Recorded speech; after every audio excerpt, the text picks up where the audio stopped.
Update po tayo sa lagay ng ating panahon. Ilang lugar po sa bansa kasi ang makararanas ng pag-ulan. Kausapin po natin si Pag-asa Assistant Weather Services Chief Chris Perez. Magandang umaga at welcome po sa Balitang Hali. Magandang umaga po, Ms. Connie, at sa lahat po na ating mga taga-subaybay. Saan-saang lugar po nagpapaulan ang binabantayan nating low pressure area? So far, Connie, itong low pressure inaasahan natin na posibleng magdulot ng pag-ulan ngayong araw. Dito nga sa Central at Eastern Visayas, ganoon din sa Negros Island Region, Caraga, Northern Mindanao, Davao Region at Zamboanga Peninsula.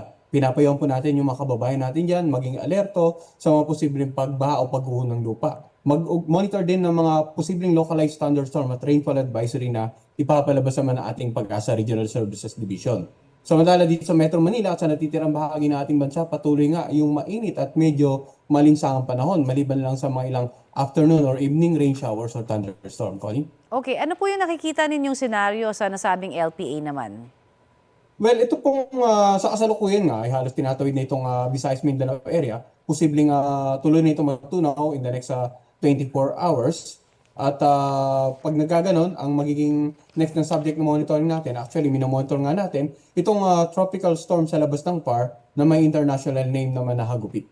Oho. At nasa na ho yung eksaktong lokasyon nitong tropical storm na binabantayan po dyan sa may Pacific Ocean?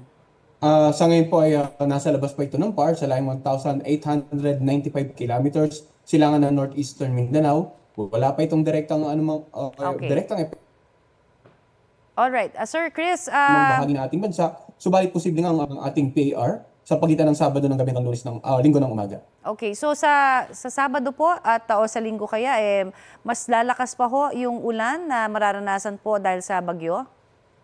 Well, yung makikita po natin scenario once na pumasok pa ng PAR ay wala pa itong direktang epekto sa namang bahagi ng ating Wala bansa. pa. Subalit, Okay.